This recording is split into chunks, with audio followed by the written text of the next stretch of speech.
نماز میں دعا کرتے ہیں، پڑھتے ہیں الحمدللہ رب العالمین، کہ تمام تعریفیں اس اللہ کے لیے ہیں کہ جو سارے جہانوں کا پالنے والا ہے۔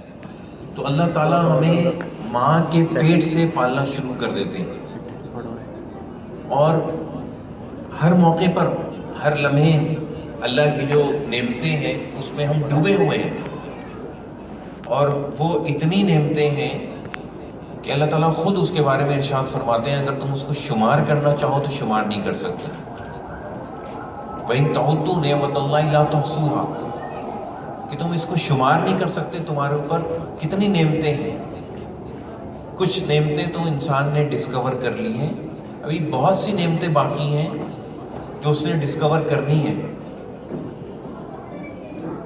کہ انسان کا آپ ایک فزیکل سسٹم دیکھیں، ایک انسانی وجود کا آپ نظام دیکھیں، انسان کے سانس لینے کا ایک نظام دیکھیں، انسان کی آپ ایک آنکھ کو لے لیجیے کہ اس کے اندر پردوں کا نظام ہے، اس کے اندر کیمرے لگے ہوئے ہیں، سننے کا نظام ہے، چکھنے کا نظام ہے، زبان میں ٹیسٹ برڈز اللہ تعالیٰ نے دیے ہیں، پھر دماغ دیا ہے جو سوچنے سمجھنے کی صلاحیت رکھتا ہے، اور جس کے اندر ایک ہارڈ ڈسک بھی موجود ہے، اور جو ایک میموری اور ایک یادداشت کا کام بھی کرتی ہیں، جس سے ہم اپنے اور غیروں کو پہچانتے ہیں، اور اچھے اور برے کو پہچانتے ہیں، صحیح اور غلط کی تمیز کرتے ہیں۔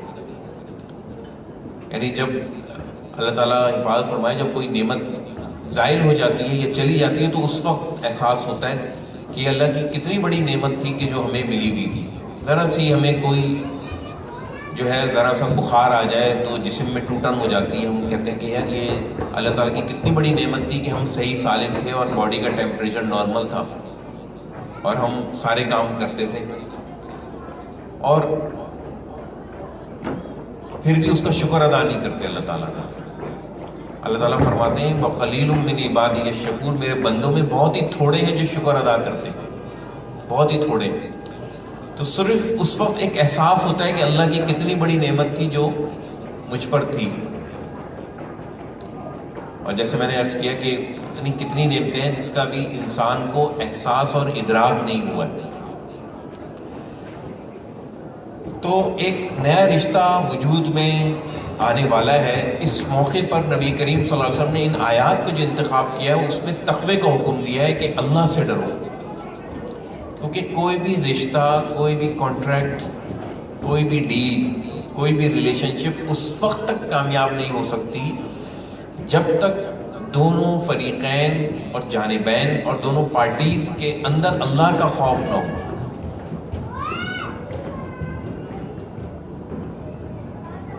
جب تک دونوں کے دل کے اندر یہ احساس نہ ہو کہ مجھے اللہ تعالیٰ دیکھ رہے ہیں اور میں جو بھی کام اس دنیا میں کر رہا ہوں، کسی کے ساتھ بھی کر رہا ہوں، مجھے اس کا جواب دینا ہے اور مجھ سے میرے عمل کے بارے میں پوچھا جائے گا۔ جہاں اللہ تعالیٰ دی ہوئی ہر نعمت کے بارے میں سوال کرے گا، وَلَا تُسْأَلُنَّ يَوْمَئِذٍ عَنِ النَّعِيمِ، اللہ تعالیٰ قیامت کے دن ہر نعمت کے بارے میں ضرور ضرور سوال کریں گے۔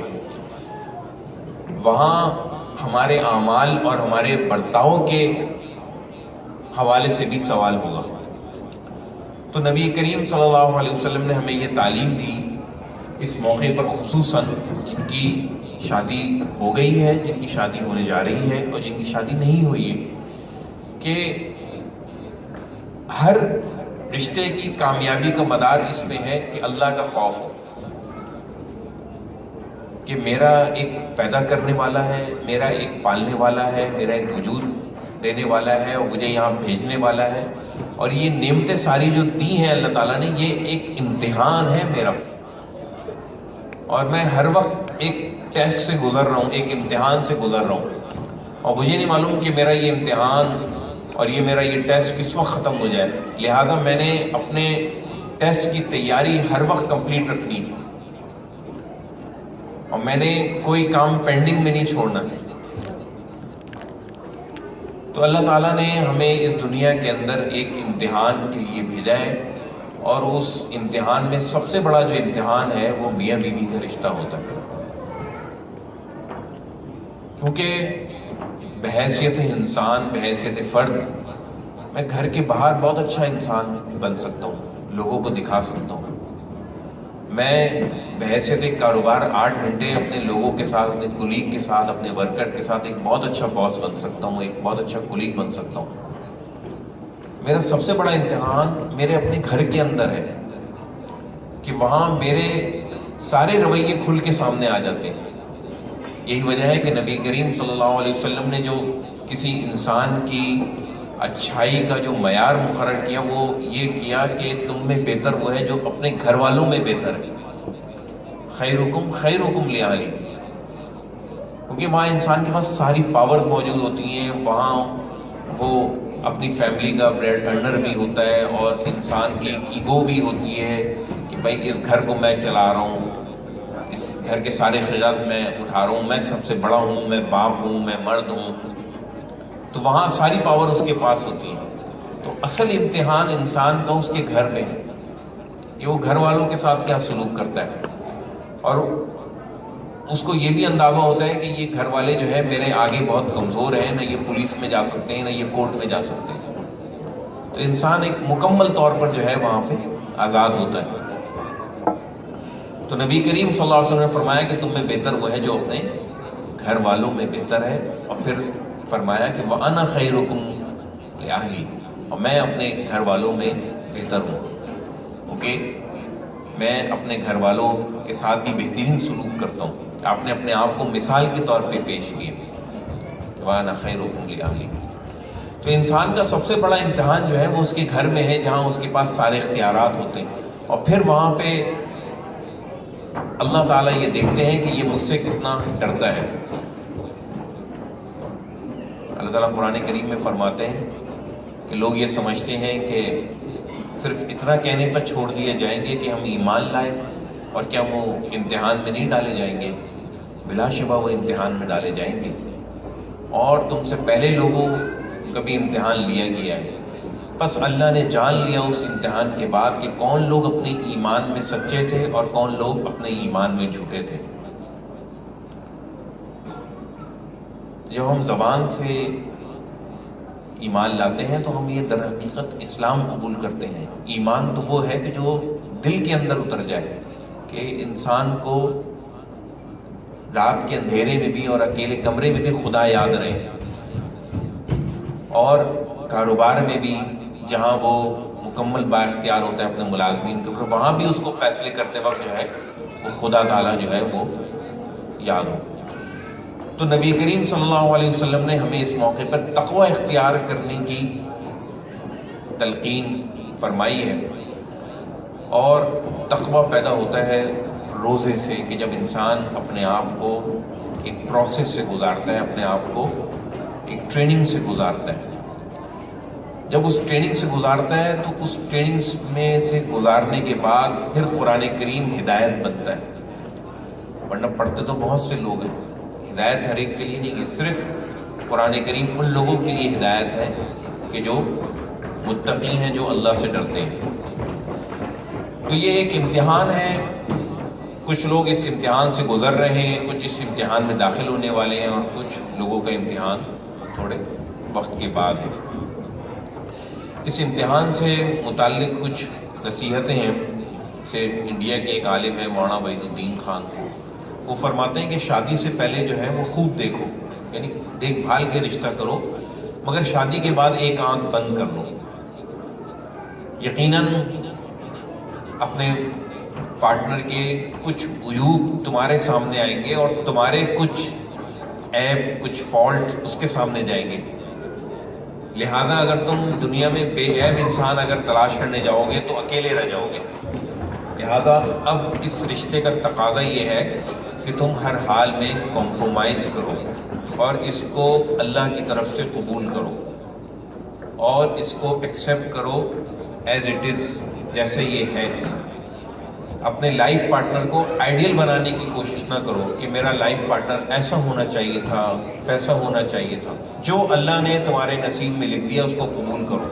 اگر تم چاہتے ہو کہ تمہاری یہ زندگی کامیاب گزرے، اور تم جو اصل جس کام کے لیے آئے ہو وہ ہے آخرت، اس کی تیاری کر سکو، یہ دنیا جو ہے وہ عارضی قیام گاہ ہے، مستقل قیام گاہ نہیں ہے۔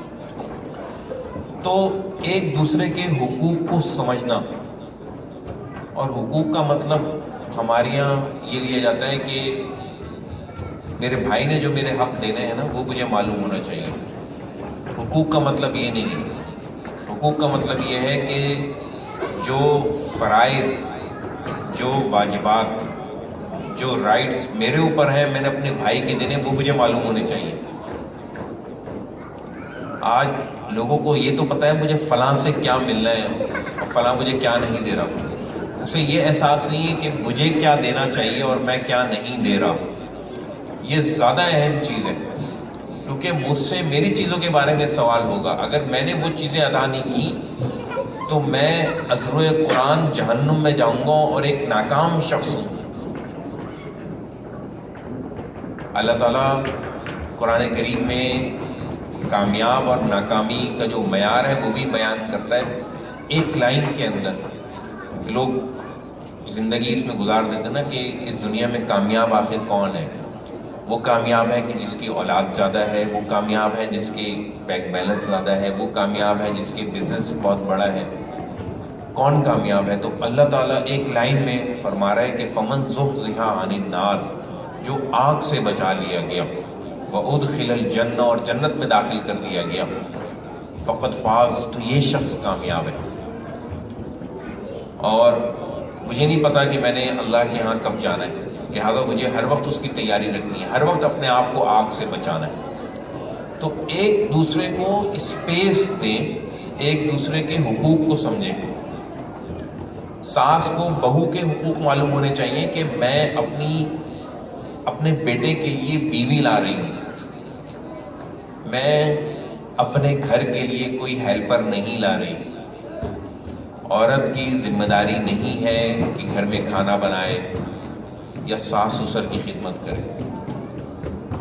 ماں باپ کی خدمت کرنا اولاد کے ذمے ہے، بہو کے ذمے نہیں ہے۔ بالکل اسی طریقے سے داماد کے ذمے ساس سسر کی خدمت نہیں ہے، بیٹی کی ذمے ہے اپنے ماں باپ کی خدمت کرنا۔ تو ہمارے مسائل وہاں سے شروع ہوتے ہیں کہ جب ہم ایکسپیکٹیشن لگا لیتے ہیں، ہم توقعات لگا لیتے ہیں کہ یہ میرے ساتھ یہ کرے گا، میں اس کے یہاں شادی میں گیا ہوں، دعوت میں گیا ہوں تو یہ ضرور مجھ کو آ کے پوچھے گا، اور ضرور جو ہے مجھے کولڈ ڈرنک کا پوچھے گا یا کھانے کا پوچھے گا، ضرور پوچھے گا مجھے۔ یہ ایکسپیکٹیشن اب نہیں لگائی تو موڈ خراب ہو گیا، اس نے نہیں پوچھا تو موڈ خراب ہو گیا۔ تو سارے مسائل ایکسپیکٹیشن سے پیدا ہوتے ہیں۔ شوہر یہ ایکسپیکٹ کرتا ہے کہ جی میں جب شام کو گھر جاؤں گا تو مجھے ٹھنڈا گلاس میری بیوی لا کے دے گی، اور جو ہے وہ مجھ سے اچھی اچھی باتیں کرے گی۔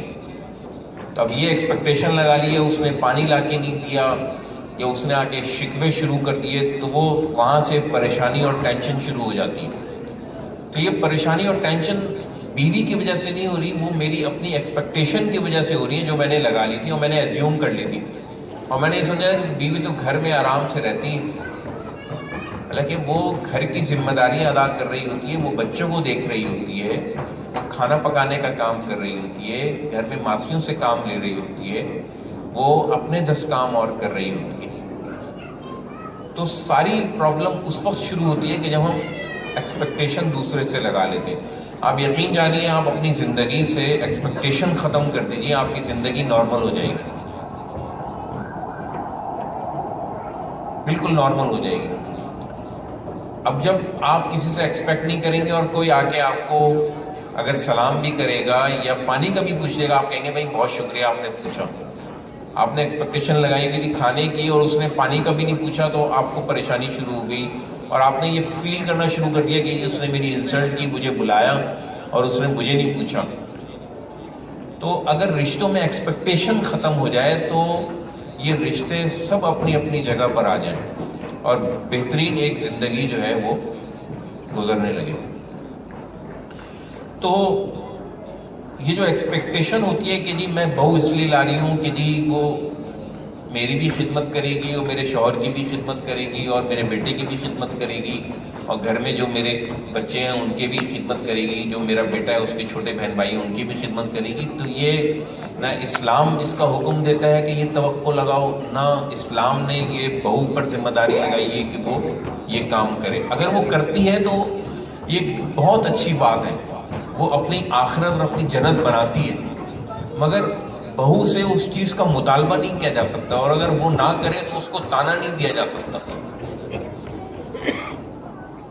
اللہ تعالیٰ فرماتا ہے کہ ویل لکل ہمزۃ لمزہ، تانا دینے والوں کے لیے اور آر دلانے والوں کے لیے بربادی ہے، کہ جو ایک دوسرے کو تانا دیتے ہیں یا آر دلاتے ہیں کسی چیز کے اوپر۔ یہ کسی کو اس کے کام پر شرمندہ کرنا یا پچھلے کسی گناہ پہ شرمندہ کرنا، یہ اللہ تعالیٰ کہہ رہا ہے اس پہ بہت بڑی وعید ہے۔ ایک روایت میں آتا ہے کہ ویل ایک وادی ہے جہنم کے اندر، جس سے خود جہنم بھی پناہ مانگتی ہے۔ تو یہ جو ہم زبان سے کسی کو کہہ دیتے ہیں اور وہ اس کے دل پہ تیر کی طرح جا کے لگتے ہیں، یہ زبان کے گناہ جو ہے نا، یہ معمولی گناہ نہیں ہے۔ نبی کریم صلی اللہ علیہ وسلم نے ارشاد فرمایا کہ بہت سے لوگ جہنم میں صرف اپنی زبان کی وجہ سے جائیں گے، کہ کسی کو گالی دے دی، کسی کی غیبت کر دی، کسی کو تانا دے دیا، کسی کو کچھ کہہ دیا، کسی کو کچھ کہہ دیا۔ تو شادی سے پہلے خوب دیکھیں، اور شادی کے بعد جو ہے وہ ایک آنکھ بند کر لیجیے۔ اگر آپ یہ چاہتے ہیں کہ آپ کی زندگی سکون سے گزرے تو اپنے جو حقوق ہیں وہ ادا کرنا شروع کر دیجیے، اور آپ نے جو حقوق لینے ہیں وہ اللہ پہ چھوڑ دیجیے۔ اگر کوئی ادا کر دیتا ہے تو بہت اچھی بات ہے، نہیں کرتا تو اللہ تعالیٰ آخرت میں آپ کا فیصلہ کر دے گا۔ تو نکاح کا جو مقصد ہے وہ مقصد یہ ہے کہ انسان اپنے آپ کو گناہوں سے بچائے۔ اللہ تعالیٰ نے دین کا مقصد بھی یہی فرمایا کہ دین ہمیں اللہ تعالیٰ نے اس لیے دیا ہے کہ ہم اپنے آپ کو پیوریفائی کریں، اپنے آپ کا تزکیہ کریں، اپنے آپ کو گناہوں سے بچائیں۔ قد افلح من تزکا، بلا شبہ وہ کامیاب ہو گیا جس نے اپنے آپ کا تزکیہ کر لیا۔ وذکر اسم ربہ فصلی، اور اللہ کو یاد کیا اور نماز پڑھی۔ اب یہ نماز، یہ اللہ تعالیٰ کی اتنی بڑی نعمت ہے، اگر ہم اس کی روح کے ساتھ اس کو پڑھیں تو ہمارے سارے زندگی کے مسائل ختم ہو جائیں، ساری پریشانیاں ختم ہو جائیں، ساری ٹینشنیں ختم ہو جائیں۔ یہ نماز ایک بہت بڑی نعمت ہے کہ جو اللہ تعالیٰ کی یاد ہے، اس سے بڑی کوئی چیز نہیں ہے دنیا میں، اس سے بڑی کوئی چیز نہیں ہے، اللہ کی یاد سے بڑی کوئی چیز نہیں ہے۔ آپ بڑی بڑی گاڑیوں والوں کو دیکھیں گے پریشان ہیں، بڑے بڑے پیسے والوں کو دیکھیں گے پریشان ہیں، مگر اللہ کا ذکر کرنے والا پریشان نہیں ہوتا۔ اللہ تعالیٰ فرما رہا ہے ذکر اللہ اکبر، کہ اللہ کا ذکر سب سے بڑی چیز ہے۔ اور یہ اللہ تعالیٰ نے ہمیں 5 مرتبہ نماز عطا فرمائی ہے۔ ہماری جو صبح ہونی چاہیے وہ فجر کے وقت ہونی چاہیے، کہ منہ اندھیرے، پولوشن فری انوائرمنٹ، تر و تازہ ہوا، اس میں ہم اللہ تعالیٰ کا شکر ادا کرتے ہوئے صبح کریں کہ اللہ تمام تعریفیں تیرے لیے ہیں کہ جس نے ہمیں موت کے بعد دوبارہ زندہ کیا، اور ہمیں بے شک تیری ہی طرف جو ہے وہ لوٹنا ہے۔ تو ہماری صبح نماز سے ہونی چاہیے، اور نماز کیا ہے؟ نماز جو ہے وہ اللہ تعالیٰ کی یاد ہے، کہ ہم اللہ تعالیٰ کا کلام اس میں پڑھتے ہیں، اللہ تعالیٰ سے باتیں کرتے ہیں۔ دنیا میں اتنے کلام موجود ہیں، مگر اللہ تعالیٰ کے کلام سے بہتر کوئی کلام نہیں ہے۔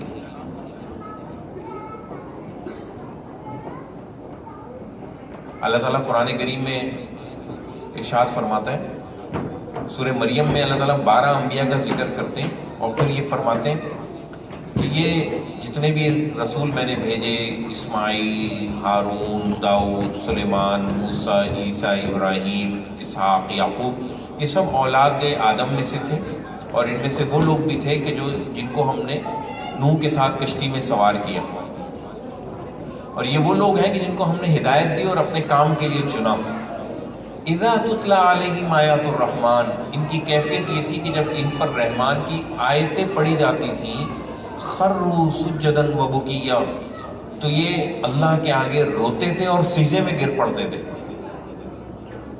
یعنی اللہ کی جو آیتیں ہیں وہ دل کو دہلا دیتی ہیں، وہ ہمارے رونگٹے کھڑے کر دیتی ہیں، اور وہ ہمیں مجبور کر دیتی ہیں کہ ہم اپنا ماتھا اپنی پیشانی خدا کے آگے جھکا دیں اور سر بسجود ہو جائیں. مگر ہمیں یہ کیفیت کیوں حاصل نہیں ہوتی؟ ہمیں یہ کیفیت اس لیے حاصل نہیں ہوتی کہ ہم نماز کو نماز کی طرح نہیں پڑھتے. ہم نماز کو نہ اس کے وقت پہ پڑھتے ہیں، نہ نماز کو ہم سکون کے ساتھ پڑھتے ہیں. موبائل ہمارا یا تو آن ہوتا ہے یا اگر سائلنٹ بھی ہوتا ہے تو وائبریشن کے موڈ پہ ہوتا ہے کہ ہماری توجہ وہاں جاری ہوتی ہے کہ پتہ نہیں کس کا SMS آیا ہے، کس کا فون بج رہا ہے. نہ نماز ہماری سکون سے ہوتی ہے. اور تیسری بڑی چیز جو ہے کہ ہم جو نماز میں پڑھتے ہیں ہمیں پتہ ہی نہیں ہم کیا پڑھ رہے ہیں. اور یہ اللہ تعالیٰ کو یہ نماز مقصود ہی نہیں ہے کہ جو ہم بغیر سمجھے پڑھیں. اللہ تعالیٰ قرآن کریم میں ارشاد فرماتے ہیں کہ اے ایمان والو تم نماز کے قریب نہ جاؤ جب تم نشے کی حالت میں ہو. یا ایھا الذین آمنوا لا تقربوا الصلاۃ وانتم سکاری. اے ایمان والو تم نماز کے قریب نہ جاؤ جب تم نشے کی حالت میں ہو. حتی تعلموا ما تقولون، یہاں تک کہ تم جان لو جو تم اپنی زبان سے الفاظ کہہ رہے ہو. تو ہمیں معلوم ہی نہیں ہوتا ہم نماز میں کیا زبان سے الفاظ کہہ رہے ہیں. ہم شراب کے نشے میں تو نہیں ہوتے، البتہ اپنی ناواقفیت کے نشے میں ضرور ہوتے. اور دونوں کی کیفیت ہم سیم ہوتی ہے کہ جیسے شراب کے نشے میں جو شخص ہوتا ہے اس کو نہیں معلوم ہوتا اس کے منہ سے کیا الفاظ نکل رہے ہیں، اسی طرح بالکل اللہ تعالیٰ ہمیں معاف کرے کہ ہم اس نماز کے ساتھ ایک مذاق کر رہے ہوتے ہیں، ہمیں معلوم ہی نہیں ہوتا ہم نماز میں کیا پڑھ رہے ہیں. تو اللہ تعالیٰ کہتا ہے کہ نماز کے قریب نہ جاؤ جب تک کہ تمہیں معلوم نہ ہو کہ تم اپنی زبان سے کیا الفاظ کہہ رہے ہو. تو نماز ہم پڑھتے ہیں تو ہم آیتیں بھی سنتے ہیں اللہ تعالیٰ کی، نہ ہمارے ایمان میں کوئی اضافہ ہوتا ہے نہ کمی ہوتی، نہ ہماری کوئی سینسیشن فیل ہوتی ہے. جب کوئی سینسیشن فیل نہیں ہوتی، کوئی فیلنگ ہمیں نہیں آتی، تو اس کا مطلب ہے کہ جو فیلنگ ہماری نماز سے پہلے تھی وہی نماز کے بعد بھی ہے، کوئی چینج نہیں آیا ہے. تو اس حالت میں ہم نمازیں پڑھتے ہیں، ہم دیکھتے ہیں کہ نماز سے پہلے بھی ہم جھوٹ بول رہے تھے، نماز کے بعد بھی ہم جھوٹ بول رہے ہیں، نماز سے پہلے جو برے کام کر رہے تھے نماز کے بعد بھی وہ کام کر رہے ہیں. تو یہ نماز اللہ تعالیٰ فرماتا ہے کہ یہ نماز تو ہے ان الصلاۃ تنہی عن الفحشاء والمنکر، بے شک نماز برائیوں سے اور فحاشی سے روکتی ہے، کیونکہ ہماری نماز وہ نماز دی رہی ہے. تو یہ نماز اللہ تعالیٰ کی ایک بہت بڑی نعمت ہے. نبی کریم صلی اللہ علیہ وسلم جن کا ہر وقت تعلق اللہ تعالیٰ سے رہتا تھا، آپ نے ایک موقع پہ حضرت بلال سے فرمایا، نماز کا وقت ہو گیا تھا، آپ نے فرمایا اے بلال ارحنا بالصلاۃ، ہمیں نماز کے ذریعے سے سکون پہنچاؤ، یعنی اذان دو، نماز کا ٹائم ہو گیا. تو یہ نماز ایک ایسی چیز ہے کہ اللہ تعالیٰ قرآن کریم میں فرماتا ہے کہ میرے بندو نماز کے ذریعے سے اور صبر کے ذریعے سے مجھ سے مدد طلب کرو. نماز پڑھنے سے اللہ سے دعا مانگتے ہیں ہم نماز پڑھ کے، اور صبر سے اللہ تعالیٰ کی رحمت متوجہ ہوتی ہے. ان اللہ مع الصابرین، صبر کرنے والوں کے ساتھ جو ہے وہ اللہ تعالیٰ ہے. اور آخر میں یہ صبر پر بات ختم کروں گا کہ صبر، جو حالات اللہ نے دیے ہیں ان کو قبول کر لینا، اس کا نام ہے صبر. خوشی کے ساتھ قبول کر لینا. صبر یہ نہیں ہے کہ میں کچھ کر نہیں سکتا لہٰذا اب صبر کر رہا ہوں، اگر میرے پاس طاقت ہوتی تو میں اپنا بدلہ لیتا. صبر یہ ہے کہ اللہ نے جس حال میں رکھا ہے، اگر اللہ نے آج 2 کے بجائے 1 روٹی دے دی ہے تو اس پر صبر اور اللہ تعالیٰ کا شکر. اس مہینے جتنی انکم میں ایکسپیکٹ کر رہا تھا اللہ نے اتنی نہیں دی ہے، اللہ کا شکر. میں توقع یہ کر رہا تھا کہ میرے بچے جو ہے فرما بردار ہوں گے، مطیع ہوں گے، میری خدمت کریں گے، میری ہر بات مانیں گے. وہ نافرمان ہے. اللہ تعالیٰ کا شکر ہے کہ اس نے مجھے اولاد تو دی ہے، میں اس پر اللہ کا صبر. جو حالات، جو مشکل، جو پریشانی، جو رشتہ جیسا ہے میں اس کو قبول کرتا ہوں، یہ ہے صبر. اور اس صبر سے اللہ تعالیٰ ایک انفینٹ پاور دے گا ہمیں، جو صرف صبر کرنے والوں کو ہی محسوس ہو سکتی ہے. وہ گلہ شکوے کرنے والوں کو یا بدلہ لینے والوں کو یا شکایت کرنے والوں کو محسوس نہیں ہو سکتی. یہ انہی کو محسوس ہوگی کہ جو سب کچھ کرنے کے بعد صبر کریں گے. بیٹی خدمت کر رہی ہے، بہو خدمت کر رہی ہے، بہت اچھی بات ہے، نہیں کر رہی صبر، کوئی ایسی بات نہیں. اللہ تعالیٰ نے میرے ہاتھ پاؤں سلامت رکھے، اللہ تعالیٰ میرے لیے کسی اور کا بندوبست کر دے۔ ماں نہ اپنی سہیلی سے شکایت کہ بھئی میری بہو ایسی ہے، نہ اپنی کسی رشتہ دار سے شکایت، کیونکہ وہ پھر غیبت کے زمرے میں آ جائے گا۔ لوگ یہ تو کہتے ہیں کہ جی میں کچھ نہیں کہہ رہی اس کو، اپنی بہو کو، کہ وہ یہ کام کرتی ہے، مگر اپنے یہ شکوے شکایت اپنی بہن سے یا اپنی سہیلی سے ذکر کر رہی ہیں۔ یہ تو کچھ نہ کچھ تو کر رہی ہیں، آپ جو کر سکتی تھیں وہ کر رہی ہیں نا۔ کل کو بہو کے پاس بات پہنچے گی، کیونکہ باتیں ٹریولنگ کرتی ہیں، اور آج کل تو بہت تیزی سے ٹریولنگ کرتی ہیں، جب سے یہ کمیونیکیشن ٹولز آ گئے ہیں، واٹس ایپ آ گیا ہے، فیس بک آ گئے، ٹویٹر آ گیا ہے، تو بہت جلدی جو ہے وہ ٹریول کرتی ہیں۔ لہٰذا ہر وقت اللہ کو اپنے پاس محسوس کریں اور اللہ سے ڈریں کہ جو پریشانی اور جو مشکل حالات آ رہے ہیں اس کو قبول کر لیجیے، آپ کی زندگی سکون میں آ جائے گی، اور اللہ نے جس حال میں رکھا ہے اس کا شکر ادا کریں کہ اللہ تو اس سے برے حالات بھی دے سکتا تھا۔ بیٹا اگر الگ ہو گیا ہے بہو کو لے کے، اس کا حق تھا، جیسے آپ کا یہ حق ہے کہ آپ کا شوہر آپ کو الگ گھر دے، بالکل اس عورت کا بھی ایک حق ہے کہ اس کا شوہر بھی اس کو الگ گھر دے۔ اگر وہ بیٹا الگ ہو گیا تو اس میں کوئی ایسی بات نہیں، آپ کی اولاد ہے، آپ سے ملنے تو آتی ہے۔